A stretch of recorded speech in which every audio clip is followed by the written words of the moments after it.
Hello friends, welcome back to the channel and I hope you all are doing very great. Okay, well, आज हम देखेंगे कि what is git and GitHub. And ये git and GitHub बहुत ही essential topic है सारे developers के लिए, चाहे वो बिगिनर्स हो, इंटरमीडिएट हो, एक्सपर्ट्स हो, कोई भी हो, सबके लिए गिट एंड गिटहब बहुत एसेंशियल होता है। सबको गिट एंड गिटहब के साथ काम करना होता है, ठीक है। तो आज वही हम समझते हैं कि गिट एंड गिटहब क्या होता है एंड उसके साथ हम कैसे काम करेंगे। सो बेसिकली गिट क्या होता है, ये तो नॉर्मल भाषा में होता है एक वर्जन कंट्रोल सिस्टम।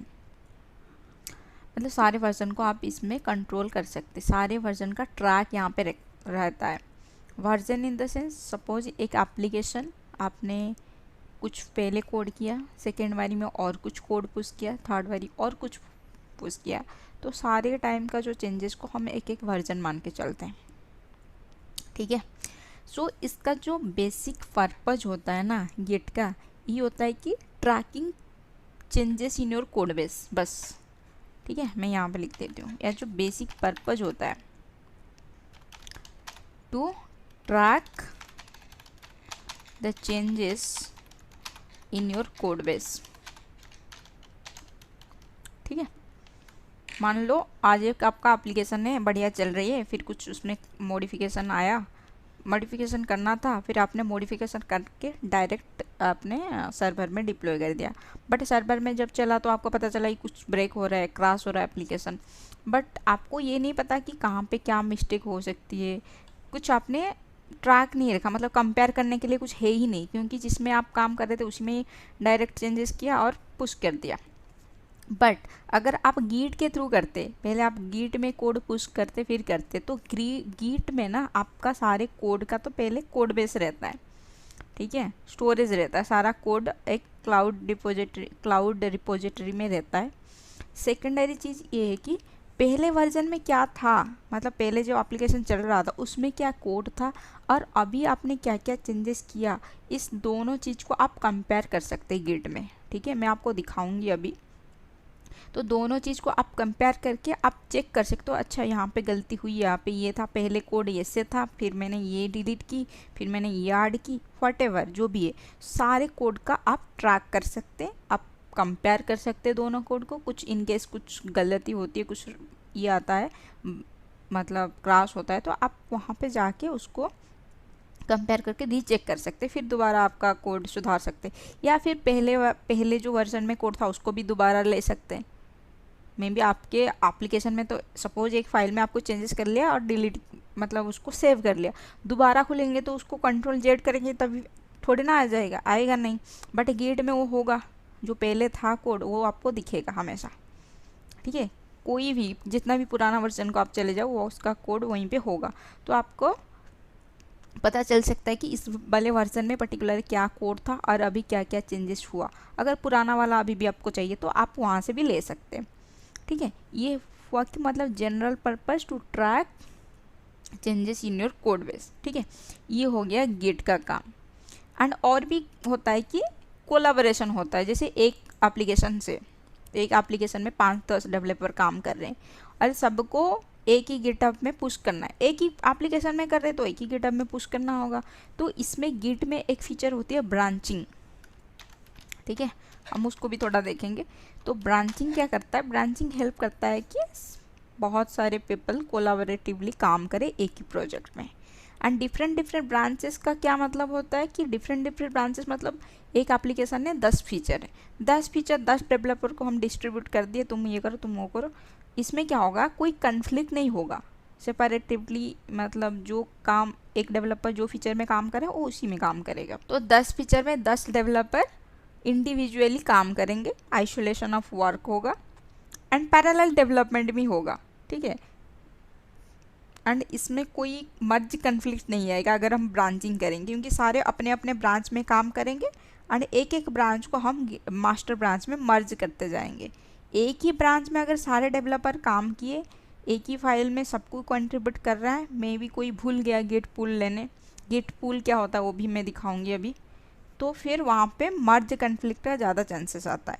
अगर ब्रांचिंग में करें, अच्छे से उसको मर्ज करे फिर पुल ले, तो कोई इशू भी नहीं आएगा। तो ये पहले तो आपका कोड का ट्रैक रखता है। सेकेंड चीज़ आपको branching and in the sense collaboratively काम करने के लिए आपको फीचर्स प्रोवाइड करता है।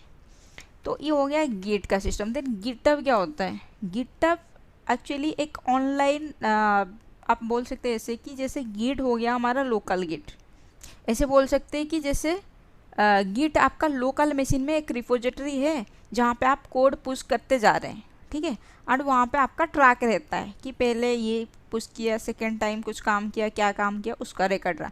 तो गिट आपका लोकल मशीन में एक रिपोजिटरी है जहाँ पे आपका ट्रैक रहता है। एंड गिटहब आप ऐसे सोचो ये एक रिमोट गिट है। Remote git in the sense कहीं पे मतलब ये होस्टेड हो रखा है एंड वहाँ पे बहुत सारा रिपोजिटरीज है, तो ये आपका रिमोट गिट हो गया गिटहब, ठीक है। ये क्लाउड रिपोजिटरी या फिर सर्वर है जहाँ पे गिट चल रहा है, वही सेम, ठीक है। तो गिट आपका लोकल मशीन का, गिटहब हो गया क्लाउड सर्वर का रिपोजिटरी, ठीक है। तो अगर हमारे लोकल मशीन में सिर्फ गिट रहेगा तो हमारे पास रहेगा, बट अगर सबको हमें दिखाना है तो हमें गिटहब में पुश करना पड़ेगा, ठीक है। तो पहला स्टेप आपको क्या करना है, इंस्टॉल करना है गिटहब। अगर हो चुका है तो कैसे चेक करेंगे, गिट हाइवन वर्जन, ये चेक कर सकते हैं। तो आपको मिल जाएगा गिट आपका इंस्टॉल्ड हुआ है कि नहीं, ठीक है। नहीं तो आपको गिट इंस्टॉल करना पड़ेगा, ठीक है। आप गिट का है उसका वेबसाइट, वहाँ से डाउनलोड कर सकते हैं, इंस्टॉल कर सकते हैं, या फिर मैक में है तो आप ब्रीव के थ्रू इंस्टॉल कर सकते हैं, गिट इंस्टॉल, ठीक है। ये ठीक है, आपका मैक, लिनक्स, विंडोज़ किसके लिए भी है, आप वहाँ से उसको डाउनलोड एंड इंस्टॉल कर सकते हैं, ठीक है। तो मैंने पहले ही गिट इंस्टॉल कर चुकी हूँ, तो आपको दिखाती हूँ। यहाँ पे अगर मैं जाऊँ, यहाँ पे मैंने एक गिट डेमो करके एक फ़ोल्डर बनाया, यहाँ पे हम जो भी एक्सपेरिमेंट करेंगे यहाँ पे करेंगे। तो पहले मेरा गिट इंस्टॉल हुआ है कि नहीं कैसे चेक करेंगे, गिट हाइवन वर्जन। तो यहाँ पे मुझे दिख रहा है कि गिट मेरा इंस्टॉल्ड है, ठीक है, मेरे लोकल मशीन में गिट इंस्टॉल्ड है, ठीक है। उसके गिट इंस्टॉल होने के बाद ना आपको 2-3 चीज़ें करनी पड़ती है, जो कि है आपको कन्फिग करनी पड़ती है। वो कैसे करेंगे, अगर मेरा कॉन्फ़िगरेशन हो चुकी है, अगर मैं आपको दिखाऊंगी गिट कन्फिग हाइफन लिस्ट, तो यहाँ पे मुझे मेरे क्रेडेंशियल एंड जो भी है वो सब दिखाएगा। अगर आपका नहीं हो चुका है तो आप क्या कर सकते हैं, पहले तो गिट इंस्टॉल करना है, फिर आपको गिट ये वाली कमांड लिखनी है, गिट इंस्टॉल हुआ है कि नहीं चेक करने के लिए।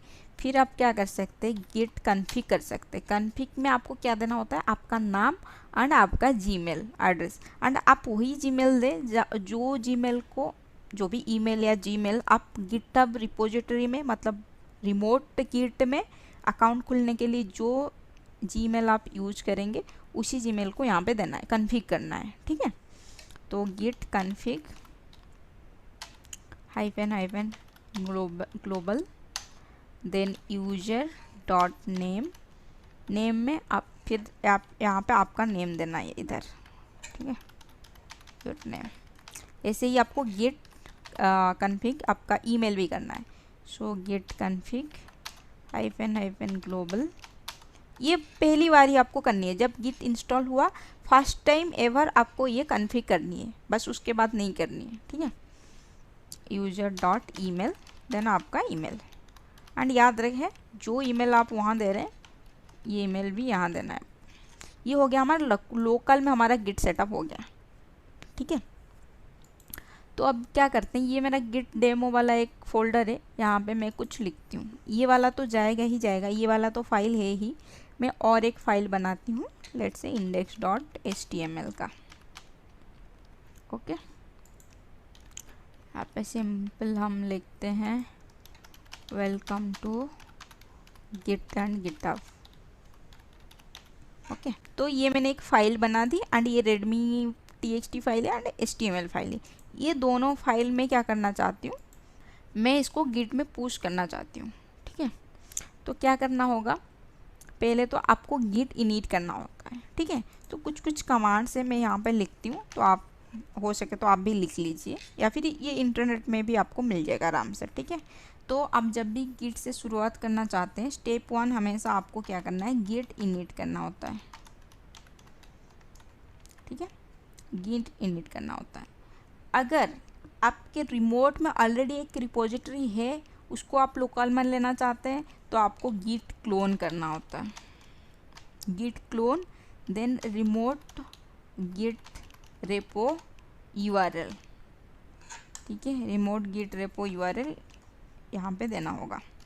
अगर आप रिमोट में ऑलरेडी एक रिपोजिटरी है, उसको आप लोकल में लेके उसके अंदर चेंजेस करना चाहते हैं। ठीक है, एंड पहली बारी लोकल में कुछ स्टार्ट करना चाहते हैं, तो मतलब एक नया सा फ्रेश गिट से स्टार्ट करना चाहते हैं, एक फ़ोल्डर को गिट में इनिशियलाइज करना चाहते हैं, एक फ़ोल्डर में गिट इनिशियलाइज करना चाहते हैं एंड उसको उस कोड को पुश करना चाहते हैं, तो आपको पहले करना होगा गिट इनिट। ठीक है, तो ये मेरा एक फ्रेश फोल्डर है, यहाँ पे मेरा काम है, मतलब ये मेरा एक फ्रेश फोल्डर है गिट डेमो, एंड यहाँ पे मैं अपना काम कर रही हूँ एंड मैं चाहती हूँ कि इस काम को मैं गिट में पुश करूँ, ताकि मुझे मतलब मेरे को सारे वर्जन का ट्रैक में चेक कर सकती हूँ बाद में ताकि बाद में मैं इसका सारा ट्रैक कर सकती हूँ एंड किस वर्जन में क्या हुआ मेरे पास वो ट्रैक रह सकता है। ठीक है, तो मैं क्या चाहती हूँ, ये गिट डेमो को मैं गिट में पुश करूँ, जो भी कोड मेरा होगा यहाँ पे। तो इसके लिए पहला स्टेप क्या है, हम लोकल में करना चाहते हैं तो गिट इनिट करना पड़ता है। तो हम यहाँ पे जाएंगे, अगर देखो ये मैक और यूनिक्स लिनक्स वगैरह में इसमें चल जाता है, अगर आपका विंडोज़ है तो आपको गिट बैश डाउनलोड करना पड़ेगा। ठीक है, तो गिट बैश करके वहाँ से करना। तो ये मेरा फ्रेशली है, मैं अगर गिट स्टाटस यहाँ पे लिखूँगी तो मुझे दिखेगा कि okay not a git repository. अभी तक ये गिट विट कुछ, ये गिट डेमो फोल्डर नाम बेशक गिट डेमो है, बट इसके साथ कोई गिट विट का कोई एसोसिएट नहीं हुआ अभी तक। मैं फ्रेशली अभी स्टार्ट करना चाहती हूँ। ठीक है, तो पहला step is like git init, enter. अभी initialized empty git repository, and ये मेरा गिट जहाँ पे इनिशियलाइज हुआ है। ठीक है, ये गिट डेमो मेरा फोल्डर, ये गिट डेमो एंड उसके अंदर डॉट गिट। अगर मैं यहाँ पे ls-la करूँगी ना, यहाँ पे मुझे डॉट गिट वाला एक दिखेगा, बट यहाँ पे नहीं दिखेगा, हिडन फाइल है, फोल्डर है। ठीक है, तो यहाँ पे मुझे दिख रहा है कि गिट, ओके डॉट गिट नाम का एक फ़ोल्डर बन गया है। ठीक है, तो मेरा गिट यहाँ पे इनिशियलाइज हो गया है इस फोल्डर में। अभी मैं इस फोल्डर में जो भी कोड्स, जो भी चीज़ें हैं उसको गिट में पुश कर सकती हूँ एंड ट्रैक रख सकती हूँ। ओके, तो करते हैं फिर। अभी मैं गिट स्टाटस चेक करूँगी कि मुझे मेरे पास क्या क्या चीज़ें हैं जो कि मुझे गिट में मैंने पुश नहीं की एंड मैं पुश करना चाहती हूँ। सपोज़ मेरे को दिखा रहा है कि 2, ये रेड कलर में दिख रहा है, मतलब अभी तक इसको मैंने गिट में ऐड नहीं की, पुश नहीं किया। ठीक है, तो ये हुआ क्या, index.html and txt file, sorry. So ये दोनों फाइल है मेरे पास एंड अभी तक मैं इस फाइल को पुश नहीं किया गिट में, मतलब गिट में सेव नहीं किया, मेरे लोकल गिट में भी सेव नहीं किया। ठीक है, तो क्या करना पड़ेगा लोकल गिट में इसको ऐड करने के लिए, गिट ऐड, देन आपको फाइल का नेम देना है। अगर देखो ये दोनों चीज़ मैं चाहती हूँ, ये दोनों चीज़ मैं गिट में ऐड करूँ, तो मैं क्या कर सकती हूँ, गिट ऐड स्पेस डॉट दूँगी। डॉट मतलब जितने भी सारे अनट्रैक्ड फाइल है, मतलब जितने भी सारा फाइल्स है इस फोल्डर में, वो सारे चले जाए गिट में। अगर आपको नहीं चाहिए कि नहीं मैं सिर्फ और सिर्फ index.html देना चाहती हूँ, तो आप यहाँ पे index.html सिर्फ लिख सकते हैं। यानी कि आपको मतलब आपको अगर गिट में ऐड करना है सारा चीज़ें, मतलब सारा फाइल्स उसी पर्टिकुलर फोल्डर्स में, तो आप गिट ऐड स्पेस डॉट कर सकते हैं। अगर सिर्फ और सिर्फ एक फाइल, 2-3 फाइलें से, सपोज आपके पास 5-6 फाइल्स है और उसमें से आपको 2 ही करना है, लेट से हमारे पास अभी 2 है बट इसमें से आपको एक करना है index.html, तो आपको क्या करना है, गिट ऐड देन index.html वो फाइल का पूरा पाथ देनी है, क्योंकि हम इसी फोल्डर के अंदर है गिट डेमो के अंदर है एंड हमारा डॉट गिट वाला भी इसी फोल्डर के अंदर है, तो हमारा सिर्फ वहाँ पे index.html चल रहा है। नहीं तो अगर सपोज इसके अंदर एक होता है src/git, तो आपको ऐसे देना पड़ता है src/index.html, ठीक है, गिट आर्ट, देन जो भी फाइल का आपको पुश करना है उसका पूरा पाथ। ओके, बट हमने यहाँ पे दो चीज़ है एंड दो चीज़ को मैं पुश करना चाहती हूँ, तो मैं क्या करूँगी, गिट आर्ट डॉट। ओके, अब दोबारा अगर मैं गिट स्टाटस चेक करती हूँ तो मुझे अभी ये ग्रीन में आ गया, न्यू फाइल ऐड हो गया, ठीक है। सो न्यू फाइल मेरा ऐड हो गया। तो अभी मैं क्या करती हूँ, ये तो ऐड हो गया, इसको सेव करने के लिए एक कमिट करना पड़ता है, ठीक है। सो गिट कमिट एंड देना पड़ता है आपको एक मैसेज कि आपने क्या काम किया, एक फ्लैग होता है -m, ठीक है। यहाँ पे मैं देती हूँ कि फर्स्ट कमिट, बट ये कमिट हमेशा ना मीनिंगफुल होनी चाहिए, ठीक है। जो भी चीज़ें आप सेव कर रहे हो उस चीज़ के रिलेटेड आपको जो भी कमेंट देनी है वो आप यहाँ पे देंगे, ठीक है। तो ये होता है git then commit -m then double quotes के अंदर आपका मैसेज। ये अभी हो गया मेरे लोकल गिट में, ये दोनों फाइल मेरे लोकल गिट में ये दोनों फाइल अभी सक्सेसफुली ऐड एंड सेव भी हो गया, ठीक है। अभी मैं गिट स्टाटस करूँगी तो यहाँ पे कुछ नहीं है, nothing to commit, working tree is clean, and यहाँ पे जो 2 दिख रहा था ना, 2 फाइल है इसीलिए 2 दिख रहा था। अगर मैं अभी जाऊँगी रिफ्रेश करूँगी तो कुछ नहीं दिखेगा, देखो अभी कुछ नहीं है, ओके। बट यहाँ पे मैं कुछ और ऐड करूँगी ना, यहाँ पे मैं लिखती हूँ git add, next step git add dot, then git commit -m message. यहाँ पे देखो फिर से एक आ गया, क्योंकि इसी फोल्डर के अंदर मेरा डॉट गिट वाला फोल्डर है एंड ये पूरा का पूरा फोल्डर अभी गिट के साथ एसोसिएट है। तो मैं जो भी चेंजेस करती हूँ ऑन ट्रैक्ट वाला चेंजेस, यहाँ पे वो दिखाएगा आपको VS कोड में। यहाँ पे ये जो आइकन है ना सोर्स कंट्रोल, इसके अंदर वो दिखाएगा कितने सारा फाइल्स न्यू चेंजेस हुआ है। तो अभी मैं यहाँ पे क्लिक करती हूँ तो आपको दिख रहा है चेंजेस, पहले जो चेंजेस था उसको तो मैंने पुश कर दी थी, ठीक है। अब भी वो दिख रहा है कि एक ही चेंजेस है जो कि readme.txt फाइल में, और यहाँ पे अगर आप क्लिक करेंगे तो आपको दिखाएगा कि पहले यहाँ तक था, अब आपने क्या क्या ऐड किया। अब ये ऐड हुआ, प्लस प्लस प्लस आइकन दिख रहा है ना, अब इतना 2 लाइन एंड ये स्पेसेस ऐड हुआ, ठीक है। अगर आप देखने के बाद सोचें नहीं मुझे ये चेंजेस नहीं करना, तो यहाँ पे आप क्या कर सकते हैं, यहाँ पे जो आइकन दिख रहे हैं डिस्कार्ड चेंजेस, इसको आप क्लिक करेंगे तो डिस्कार्ड के लिए अलर्ट आएगा। अगर डिस्कार्ड करना है तो ये हट जाएगा, अभी वो चेंजेस नहीं है। अगर आप फाइल में भी जाएंगे ना, अभी वो चेंजेस नहीं है, ठीक है। बट मैं ऐड करना चाहती हूँ git add dot git commit then message. But ये जो चेंजेस है अभी तो ये चेंजेस नहीं है मेरे पास गिट में, तो फिर से मुझे क्या करना पड़ेगा, इसको ऐड करना पड़ेगा। तो पहले आप क्या करेंगे कि चेक करेंगे गिट स्टाटस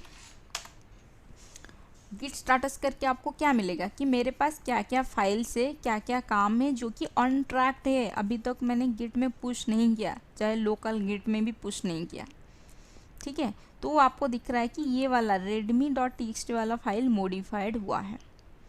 क्या आपने जो काम किया है इसमें वो आप चेंज मतलब पुश करना चाहते हैं लोकल गिट में? अगर करना चाहते हैं तो फिर से वो गिट ऐड डॉट कर देती हूँ, गिट ऐड हो गया, फिर उसको कमिट करना होता है, हमेशा ऐड के बाद उसको कमिट करना होता है,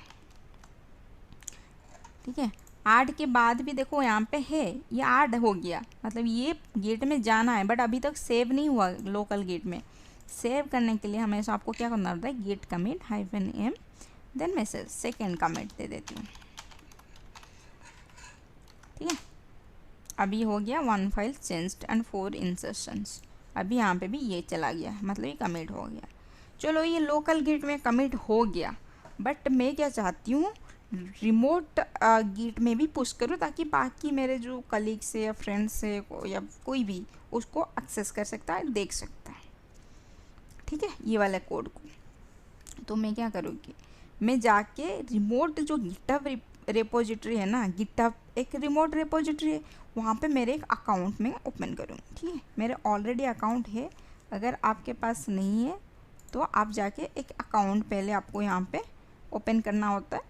फिर यहाँ पे अकाउंट्स में यहाँ पे जाके आप क्या कर सकते हैं, आपको यहाँ पे ऐसे दिखेगा, ये ओवरव्यू है एंड ये आपका रिपोजिटरी कितना प्रोजेक्ट्स वगैरह वगैरह दिखाएगा। ठीक है, मैं रिपोजिटरी में जाती हूँ एंड यहाँ पे मैं एक न्यू रिपोजिटरी क्लिक करके ओपन करती हूँ, suppose git demo, git hyphen demo, and ये नेम यूनिक होनी चाहिए, ऑलरेडी मेरे पास है तो गिट डेमो न्यू में कर लेती हूँ। ठीक है, तो ये हो गया। तो रिपोजिटरी नेम ये होगा एंड पब्लिक या प्राइवेट होगी। प्राइवेट मतलब कोई किसी और देख नहीं सकते, मैं देख सकती हूँ, और मैं किस किस को एक्सेस दूंगी कोलैबोरेशन के लिए वो देख सकते हैं। पब्लिक मतलब सब कोई देख सकते हैं, इसके अंदर इस फोल्डर के अंदर क्या कोड है क्या चीज़ है सब कुछ। एंड इस फोल्डर के लिए आप कोई डिस्क्रिप्शन है कि नहीं, ये वगैरह वगैरह जो भी डिस्क्रिप्शन है आप यहाँ पे लिख सकते हैं। देन आप यहाँ पे क्रिएट रिपोजिटरी कर सकते हैं। ठीक है, एंड ये हमारा रिपोजिटरी हो गया गिट डेमो न्यू करके। ओके, बट अभी जो हमारे लोकल गिट में जो कोड है ना, मैं चाहती हूँ रिमोट गिट हब में उसको डाल दूँ ताकि सब कोई इसको एक्सेस कर सकते हैं। तो उसके लिए क्या करना पड़ेगा, देखो यहाँ पे दिया है, उन्होंने स्टेप्स दिए हैं। ठीक है, गिट इनिट करना पड़ता है, देन गिट ऐड, पहले तो एक फाइल उसने क्रिएट की, ठीक है, रीडमी, देन उसको इनिट किया वहाँ उसी फोल्डर में, गिट ऐड किया उसी फाइल को, फिर कमिट किया, फिर ब्रांच क्रिएट की, फिर ये किया। बट हमने तो यहाँ तक कर चुके हैं। ठीक है, ये हमने कर चुके, यहाँ तक तो हम कर चुके हैं। अब हमें क्या करना है, push an existing remote from your command line. हमारे जो existing local GitHub, sorry, हमारे जो एग्जिस्टिंग गिट है लोकल में, उसमें जो कोड है हम उसी वाला फोल्डर को इसमें डालना चाहते हैं।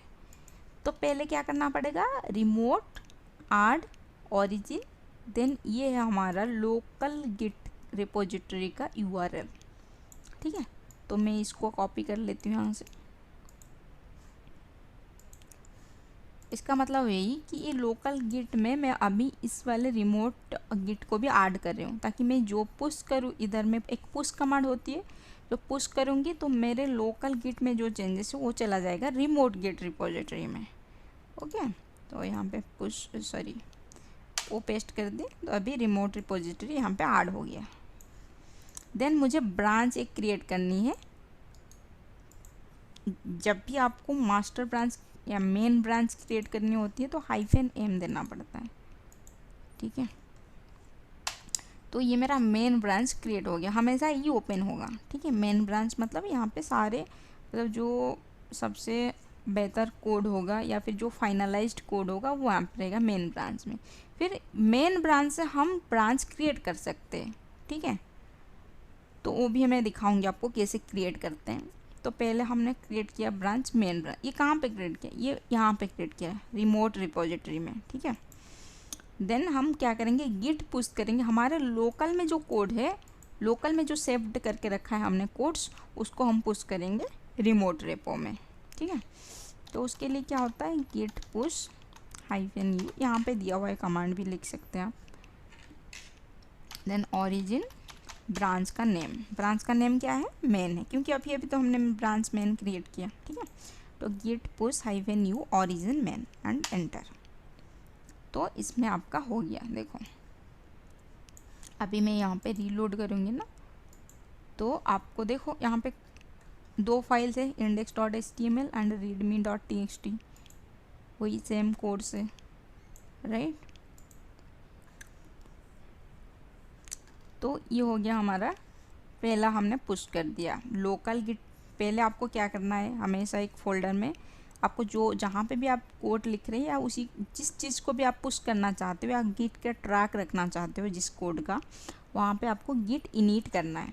ठीक है, गिट इनिशियलाइज के बाद आपको गिट ऐड करनी है, जो जो चीज़ें आप ऐड करना चाहते हो, जिस का आप ट्रैक रखना चाहते हो। फिर गिट कमिट करनी है। फिर रिमोट रिपोजिटरी में रखना चाहते हो तो रिमोट रिपोजिटरी का यहाँ पे आपको ऐड करना पड़ेगा URL। ठीक है, देन ब्रांच करनी पड़ती है। ये पहली बारी में करना पड़ता है, सब बारी नहीं, पहली बारी में ये ब्रांच क्रिएट करके उसको पुश करेंगे। अब देखते हैं, मैं कुछ नया चेंजेस करती हूँ। ये तो हो गया, ठीक है, मैं अभी ना एक नया चेंजेस करती हूँ। यहाँ पे मैं लिखती हूँ, उसके बाद हमने क्या किया, गेट रिमोट। मैं यहाँ पे बस लिख दे रही हूँ कि नेक्स्ट कमांड क्या होता है। रिमोट ओरिजिन ऐड था या ऐड ओरिजिन क्या था, ऐड ओरिजिन ही था, ऐड ओरिजिन।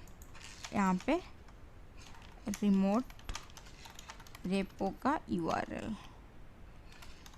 ठीक है, देन क्या किया हमने, गेट ब्रांच -m मेन नाम का एक ब्रांच क्रिएट की, वहाँ पे git push -u origin main मतलब कौन सी ब्रांच में हम पुश करें।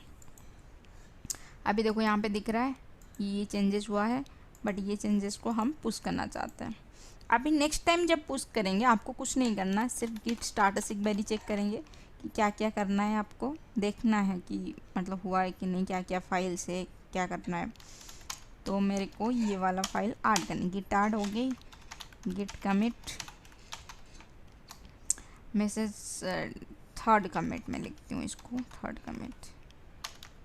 ठीक है, देन मैं अभी क्या करूँगी, सिंपल मैं गिट पुश करूँगी तो चला जाएगा। ठीक है, देखो चला गया। एंड अभी मैं यहाँ पे जाके रिलोड करती हूँ ना, तो यहाँ पे देखो आएगा एक, यहाँ पे दिख रहा है थर्ड कमिट। ठीक है, अगर मैं थर्ड कमिट के ऊपर क्लिक करूँ तो मुझे ये दिखाएगा कि क्या क्या अभी इस बार मैंने क्या क्या ऐड किया। ये 3 चीज़ मैंने अभी ऐड किया ना। ठीक है, देखो ये 3 चीज़ मैंने अभी ऐड किया। पहले क्या था, ये पहले था, अगर यहाँ पे एक्सपांड करोगे तो आपको दिखेगा कि पहले का कोड क्या था एंड अभी मैंने क्या क्या ऐड किया। ठीक है, तो ये था कमिट। तो जितने बारी अभी आपको कमिट्स करनी है ऐसे ही करनी पड़ी। यहाँ पे देखो टोटल कमिट अभी तक के इतने हुए हैं, first second third. First commit में मैंने क्या ऐड की, यहाँ पे दिखाएगा फर्स्ट कमिट में ये सारा कोड आया। ठीक है, फिर सेकेंड कमिट में क्या आपने ऐड किया वो यहाँ पे दिखाएगा। इसीलिए मैंने कहा था ना आपको, हमेशा ये मैसेज भी हमेशा रिस्पॉन्स मतलब मीनिंगफुल देना, ताकि बाद में आपको पता चल सके भाई हाँ ये वाली चीज़ मैंने इस कमिट में किया था, तो वहाँ पे जाके आप देख सकते हैं, कंपेयर कर सकते हैं। ठीक है, तो ये हो गया बेसिक्स कमांड। देन होता है ब्रांचिंग। यहाँ पे चाहे तो आप व्यू ऑल ब्रांच कर सकते हैं, बट अभी के लिए हमारा सिर्फ और सिर्फ मेन ब्रांच है। एंड यहाँ पे आप ब्रांच भी क्रिएट कर सकते हैं इधर, बट मैं चाहती हूँ कमांड लाइन में करके आपको दिखाऊँ। ठीक है, तो यहाँ पे मैं जाती हूँ एंड यहाँ पे अभी अगर मैं गिट ब्रांच करूँगी ना, अभी सिर्फ और सिर्फ एक ब्रांच मुझे दिखा रहा है जो कि है हमारा मेन ब्रांच। ठीक है, एंड अभी अगर मैं एक काम करती हूँ, मैं एक नया ब्रांच क्रिएट करना चाहती हूँ। ठीक है, तो नया ब्रांच कैसे क्रिएट करूँ, आपको उसके लिए लिखना पड़ेगा गिट ब्रांच -b।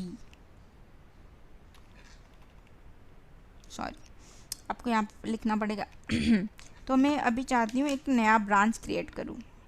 ठीक है, वो मेन ब्रांच, अभी जो कोड है मेरे पास वो मेन ब्रांच है, एंड वहाँ से मैं एक क्रिएट करूँ डेव ब्रांच। ठीक है, जिसमें मैं साइड में काम करूँगी, अगर उसमें सारा कोड ठीक ठाक चल रहा है तो जाके फिर उसको मैं मेन में मर्ज करूँगी। ऐसे नहीं डायरेक्ट मेन में मर्ज नहीं करूँगी, डायरेक्ट मेन में काम भी नहीं करूँगी, क्योंकि कुछ छोटा मोटा गलती हुआ तो फिर सारा काम बिगड़ सकता है। तो क्या करेंगे हम, एक बाहर का एक डेवलपमेंट के लिए एक ब्रांच क्रिएट करेंगे। डेवलपमेंट ब्रांच में हम हमेशा काम करेंगे, सारा काम एक बार फाइनलाइज हो गया तो हम उस डेवलपर ब्रांच को मेन ब्रांच के साथ मर्ज कर देंगे एंड उसी हिसाब से मेन ब्रांच में भी अप टू डेट कोड आ जाएगा।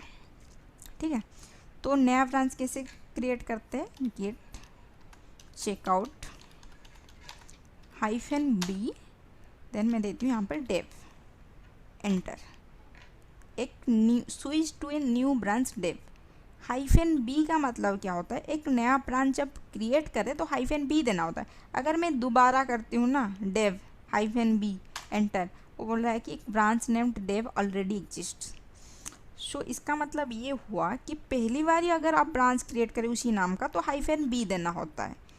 सेकेंड टाइम अगर उसी ब्रांच को आपको जाना पड़े तो आप सिर्फ गिट चेकआउट डेव या मेन जो भी ब्रांच का नाम दे सकते हैं। अभी मैं कहाँ पे हूँ, अगर मैं गिट ब्रांच करूँगी तो मुझे दिखाएगा डेव में स्टार मार्क, मतलब मैं अभी डेव ब्रांच में हूँ। मैं चाहती हूँ फिर से मेन ब्रांच को स्विच करने के लिए, कैसे करूँ, गिट चेकआउट ब्रांच का नेम, एंटर, अभी होगी स्विच origin/मेन। अगर मैं फिर से चेक करूँ गिट ब्रांच कौन से ब्रांच में हूँ, मेन ब्रांच में, ठीक है, तो मैं जाना चाहती हूँ गिट डेव ब्रांच में, गिट चेकआउट डेव, सॉरी हाँ, तो अभी मैं डेव ब्रांच में हूँ। ठीक है, मैं चाहती हूँ एक कुछ काम करूँ डेव ब्रांच में, यहाँ पे चेक कर सकते हैं डेव ब्रांच में है हम लोग। ठीक है, एंड मैं अभी जो कोड लिखूँगी एंड पुश करूँगी ये जाएगा डेव ब्रांच में। ठीक है, तो मैं ना कुछ करती हूँ यहाँ पे फिर से लिख देती हूँ कुछ changes, git checkout, next step हमारा क्या हुआ, गिट चेकआउट -b, यहाँ पे आपका ब्रांच नेम, ठीक है, देन स्विच करने के लिए सिर्फ git checkout then branch name. ठीक है, तो मेरे को अभी दिखा रहा है ये 2 चेंजेस आपने किया। ठीक है, मैंने देख लिया ये पहले था ये चेंजेस, ठीक है, मैंने चेंजेस जो किया सही किया, मैं यही चेंजेस करना चाहती थी। ठीक है, ये चेंजेस को मैं फिर पुश करना चाहती हूँ रिमोट में, पहले लोकल में सेव करूँगी फिर रिमोट में पुश करूँगी। तो क्या स्टेप है, पहले चेक करूँगी गिट स्टाटस हो गया, फिर गिट ऐड करूँगी क्योंकि एक ही फाइल है। ठीक है, फिर गिट कमिट करूँगी, ये मेरा हो गया 4th कमिट। ठीक है, हो गया, अभी मैं करूँगी गिट पुश करूँगी एंड ये गिट पुश अगर मैं करूँगी तो एरर आएगा। ठीक है, क्यों एरर आता है वो भी दिखाना चाहिए, क्या एरर आता है, जब भी आप पहली बार कोई भी नया ब्रांच को पुश करते हैं तो आपको सेट अपस्ट्रीम ओरिजिन डेव करना पड़ता है। ये वाला देखो यहाँ पे एरर दे दिया, current branch dev has no upstream branch.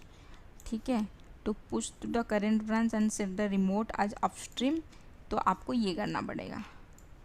मतलब जब भी आप पहले वहाँ पे क्या था, पहली बार करना पड़ेगा। ठीक है, जब हम मेन में पुश करें तो हम पहले मेन ब्रांच क्रिएट किया एंड वहाँ पे की, अब हम कर रहे हैं और डेव में, तो उसको भी पता चलना चाहिए कि डेव हमने लोकल में एक न्यू ब्रांच क्रिएट किया, क्योंकि रिमोट में तो वो ब्रांच है नहीं अभी।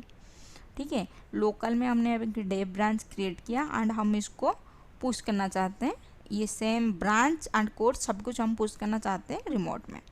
तो ये वाला कमांड्स आपको कॉपी करनी है, पेस्ट, यहाँ पे भी मैं लिख देती हूँ, बट ये अभी हम सेव करेंगे, अभी ये वाला जो चेंजेस हम कमिट नहीं कर रहे हैं। ठीक है, बट अभी आपको ये करना है, git push -set -upstream origin dev। ठीक है, पहली बार कोई भी अगर ब्रांच आप लोकल में क्रिएट कर रहे हैं पुश करते टाइम आपको ये करना होगा। अगर कमांड आपको याद नहीं कोई बात नहीं, गिट पुश कर लीजिए और कमांड अपने आप दे जाएगा, वो कमांड कॉपी करके वहाँ पे कर लेना। ठीक है, एंटर। ठीक है, ब्रांच अभी सेट हो गया टू ट्रैक origin/dev में आ गया। अभी हम जाएंगे इधर तो ऑलरेडी आ गया, देखो एक डेव हैड रिसेंट पुशेस दाने मिनट एगो, मतलब डेव एक ब्रांच है जो कि रिसेंट पुश हुआ है, बट यहाँ पे मेन है। अगर हम यहाँ पे तो दिखाएगा मेन ही, मतलब अगर मैं जाऊँ readme.txt यहाँ पे वो दिख नहीं रहा है मेरे को, ठीक है ना। जो अभी हमने गिट चेकआउट वगैरह की वहाँ पे तो कोड, यहाँ पे वो कोड है ही नहीं, ठीक है। तो वो कोड कहाँ पे मिलेगा मुझे, यहाँ पे मैंने, यहाँ पे डेव है, डेव ब्रांच को अगर मैं जाती हूँ, स्विच करती हूँ, तो मेरे को यहाँ पे दिखेगा अच्छा गिट चेकआउट एंड ये दोनों, ठीक है। बट अगर मैं चाहती हूँ मैं ये डेव वाले चीज़ को मास्टर में भी पुश करूँ, मतलब डेव में जो है चेंजेस वो मास्टर में भी आ जाए, तो क्या होता है नॉर्मली मेन ब्रांच जो होता है एक सीनियर डेवलपर या टेक लीड, टीम लीड या जो भी ओनर होता है वो रिपोजिटरी का, वो मैनेज करता है। बाकी जो भी काम करते हैं ना वो एक डिफरेंट ब्रांच करके काम करते हैं, सब काम फाइनलाइज होने के बाद पुश करते हैं। एंड फिर वो जो ओनर रहता है उनको पूछते हैं कि आप प्लीज़ इसको कंपेयर कर लीजिए, पहले क्या था अब क्या हुआ, कुछ इसमें क्लासेस तो नहीं हो रहा है, कुछ मतलब क्लास नहीं होगा, कम कोड ठीक ठाक है कि नहीं, जो जो चेंजेस चाहिए था वो है कि नहीं, चेक करके एक बार आप इसको मर्ज करें। तो जिसने भी ये क्रिएट किया, मतलब जिसने भी ये पुश किया चेंजेस डेव ब्रांच को, डेव ब्रांच में चेंजेस किया पुश किया, उसको क्या करना पड़ता है, एक पुल रिक्वेस्ट रेज करना पड़ता है, PR हम इसको बोलते हैं, ठीक है। पुल रिक्वेस्ट कैसे रेज करेगा, यहाँ पे दिखा रहा है देखो, कंपेयर एंड पुल रिक्वेस्ट, ठीक है। यहाँ पे क्लिक करेंगे एंड यहाँ पे हमारा जो कमिट का मैसेज आ रहा है, एंड यहाँ पे दिख रहा है देखो कंपेयर करना है किस ब्रांच को, डेव ब्रांच को, बेस ब्रांच क्या है मेन ब्रांच के साथ, मतलब डेव ब्रांच को मेन ब्रांच के साथ कंपेयर करो एंड इसको आरो मार्क किधर जा रहा है, मतलब करके जो भी चेंजेस है डेव ब्रांच में उसको मेन ब्रांच में भी अपडेट कर दो, ठीक है। एंड दोनों ब्रांच में अभी कोई क्लास नहीं, मतलब कोई झंझट नहीं, दोनों ब्रांच में अगर मर्ज हो जाए, दोनों ब्रांच अभी अगर मर्ज हो जाए तो कोई क्लास नहीं होगा, कोई क्लास नहीं होगा, ठीक है। तो इसीलिए एबल टू मर्ज एंड ये टिक मार्क आ रहा है। अगर कुछ भी डिफरेंसेस होता, मतलब बेस ब्रांच में भी ये तुमने ये डेव ब्रांच में भी सेम है, दोनों में सेम फाइल में कुछ कुछ चेंजेस होता, मतलब डिफरेंस होता, तो यहाँ पे देखा can't able to merge and red mark आ जाता, क्योंकि अभी कुछ भी डेव में मेन में जो है वो सब ऑलरेडी डेव में है, ठीक है। तो डेव ब्रांच हमेशा अप टू डेट होना चाहिए मेन ब्रांच के हिसाब से, होने के बाद डेव ब्रांच को आप मेन ब्रांच में मर्ज कर सकते हैं विदाउट एनी मर्ज कन्फ्लिक्ट। ये सपोज मेन ब्रांच में और किसी ने आके कुछ पुश कर दिया बट वो चेंजेस हमारे डेव ब्रांच में नहीं है, ठीक है, तो तभी हमारा आएगा जब हम मर्ज करने जाएंगे ना, तो वो बोलेगा कि भाई मेन ब्रांच में और भी बहुत सारी चीज़ें हैं, तुम्हारे पास तो वो चीज़ें नहीं है, ठीक है। तो उस टाइम वो आएगा मर्ज कन्फ्लिक्ट, ठीक है। बट अभी मेन ब्रांच में जितने सारे चीज़ें ऑलरेडी डेव में है प्लस एडिशनल चीज़ें हैं, तो हम उस टाइम कह सकते हैं कि भाई ले लो, तुम्हारे पास जो है हमारे पास भी वो है, प्लस एक्स्ट्रा जो चीज़ें हैं उसको आप कंपेयर करके मर्ज कर दो। तो जो भी डेवलपर या जो भी बंदा यहाँ पे ये डेव क्रिएट किया है एंड पुश कर रहा है चेंजेस, उसको करना पड़ेगा क्रिएट पुल रिक्वेस्ट एंड यहाँ पे वो चेक करेगा कि किस ब्रांच में उसको मर्ज करना है। तो यहाँ पे हमें मेन ब्रांच में मर्ज करना है या डेव ब्रांच में मर्ज करना है ये दिखाना पड़ता है। तो मैं चाहती हूँ मेन ब्रांच में मर्ज करें एंड यहाँ पे मैं just simple create pull request कर सकती हूँ।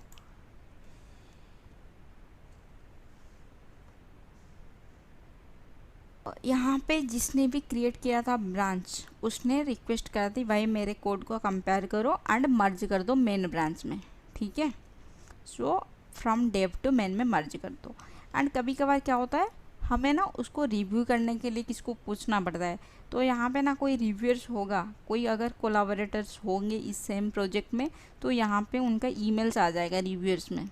अगर कोई कोलाबोरेटर्स है, मतलब ये मल्टीपल लोग काम कर रहे हैं, मल्टीपल ईमेल्स इस प्रोजेक्ट के साथ इस रेपोजिटरी के साथ एसोसिएटेड है, तो यहाँ पे जब आप रिव्यूअर्स क्लिक करेंगे तो यहाँ पे आ जाएगा, ठीक है। तो आप यहाँ पे उनको ऐड कर सकते हैं कि भाई इसको देखो, कंपेयर करो, रिव्यू करो, अगर सब ठीक है तो मर्ज कर दो पुल रिक्वेस्ट। तो अभी के लिए तो सब ठीक है, तो हम क्या करेंगे मर्ज कर देंगे पुल रिक्वेस्ट। तो मर्ज पुल रिक्वेस्ट करने के बाद कन्फर्म मर्ज एंड ये हमारा मर्ज हो गया, pull request successfully merged and closed, ठीक है, यहाँ पे भी दिख रहा है मर्ज। अगर मर्ज नहीं होता है तो यहाँ पे दिखता ओपन। ओके, तो अभी हम यहाँ जाते हैं एंड अभी अगर हम मेन ब्रांच में देखेंगे ना, मेन ब्रांच का readme.txt देखते हैं। अभी देखो ये चेकआउट कोड हमारा मेन ब्रांच में भी आ गया। अगर इतना आपको पता है ना तो गिट के साथ आराम से काम कर सकते हैं, ठीक है। एंड आई होप आपको थोड़ा बहुत तो समझ में आया होगा कि हाँ भाई गिट ये है, गिटहब ये है, इसमें ऐसे काम चलती है। लोकल कोड बेस को हम रिमोट में कैसे पुश कर सकते हैं एंड रिमोट कोड को हम कैसे लोकल में ला सकते हैं। रिमोट कोड जैसे हमने गिट पुश किया, आपको रिमोट कोड को लोकल में लाने के लिए गिट पुल करना पड़ेगा। अगर ऑलरेडी आपके पास कोड है, अगर आपके पास ऑलरेडी कोड नहीं है तो आप क्या करेंगे, सपोज मेरा ये गिटहब है, आप चाहते हैं सेम इसी गिटहब में काम करने के लिए, तो आप क्या करेंगे, यहाँ पे जाएंगे, कोड है ना, यहाँ पे कोड लिखा हुआ है, यहाँ पे जो लाइन है ये वाला लाइन को आपको कॉपी करनी है, कॉपी, ठीक है। कॉपी होने के बाद आप क्या करेंगे, एक नया फोल्डर में जाएंगे, नया टर्मिनल में गिट क्लोन करेंगे, ठीक है। नया फोल्डर आपके क्रिएट करके वहाँ पे क्या करना, गिट क्लोन एंड ये जो URL यहाँ से हमने कॉपी किया, रिमोट URL, इसको पेस्ट कर देना, git clone then remote URL then enter, git demo new, sorry ये दो ही फाइल थी ना हमारे पास यहाँ पे। और मैं क्या कर सकती हूँ, अभी मैं कौन से ब्रांच में हूँ दिखती हूँ, गिट ब्रांच, तो मेन ब्रांच में हूँ। इसके साथ आप अभी काम करेंगे, पुश करेंगे, बट आप पुश करने से पहले किसी ने और ने मेन में कुछ ऐड कर दिया, आपके लोकल ब्रांच में वो नहीं है, मतलब लोकल कोड में वो नहीं है, रिमोट में लेकिन है, किसी ने आके कुछ पुश कर दिया, तो उस केस में अगर आप पुश करने जाएंगे, वो कुछ नया कोड है मेन में एंड आपने अपना चेंजेस पुश करें, तो उस वक्त आपको कन्फ्लिक्ट आ सकता है। तो आप हमेशा क्या करना, पुश करने से पहले हमेशा एक बारी गिट पुल ले लेना। गिट पुल मतलब रिमोट में जो कोड है वो आपके पास चलाएगा, ठीक है। रिमोट रिपोजिटरी के साथ हमेशा आपको अप टू डेट चलना है, तो हमेशा कोई भी काम पुश करने से पहले, काम करके पुश करने से पहले गिट पुल ले लेना एक बारी, ठीक है। अगर मैं गिट पुल ले लेती हूँ तो ये ऑलरेडी अप टू डेट, क्योंकि मैंने अभी क्लोन किया एंड इस मेन रेपो में किसी ने कुछ अभी कमिट नहीं किया। बट जब बहुत सारे डेवलपर्स एक ही रिपोजिटरी में कमिट करते हैं, पुश करते हैं, तो आप पुश करने से पहले हमेशा एक बार गिट पुल ले लें, क्योंकि आपको पता नहीं किसी ने में भी कुछ बीच में कुछ चेंजेस किया है, कुछ सेव किया है, तो फिर अगर रिमोट रिपोजिटरी के साथ आपका local repository up to date नहीं होगा तो आपको एरर आएगा। हमेशा गिट पुश करने से पहले एक बार गिट पुल कर लेना। एंड चाहते हैं आप डेव, अच्छा रिमोट में डेव है बट आपकी लोकल में नहीं है, आप उसको मतलब चेकआउट करना चाहते हैं तो आप भी कर सकते हैं, गिट चेकआउट डेव, ठीक है। अभी स्विच हो गया डेव को। अभी अगर आप गिट ब्रांच चेक करेंगे तो आप डेव पे हैं, ओके। तो ऐसे ही आप सेम यहाँ पे भी आपको एक बार गिट आप ब्रांच स्विच किए, क्लोन किए, पुश करने जा रहे, हमेशा सेफ साइड में रहने के लिए हमेशा गिट पुल ले लेना, ठीक है। इतना तो मतलब बेसिक्स होता है, हम आई थिंक बेसिक्स जितना कमांड्स होती है, गिटहब कन्फिग कैसे करनी है, बेसिक कमांड्स क्या है, pull request, merge, git push, basics तो हमने देख लिया। I think day to day life में आपको इतना ही काम में आएगा, और कुछ ज़्यादा हुआ तो थोड़ा बहुत आ सकता है जो कि आप गूगल में सर्च करके भी आपको मिल जाएगा। बट आई थिंक आपका एक फाउंडेशन हो गया कि गिट एंड गिटहब क्या होती है एंड कैसे हम रिमोट से अपने लोकल में कोड ला सकते हैं एंड लोकल से रिमोट में कोड पुश कर सकते हैं एंड कैसे ट्रैक रख सकते हैं, राइट। सो ठीक है, आज के लिए इतना ही, फिर मिलते हैं नेक्स्ट वीडियो में and thank you for watching this video.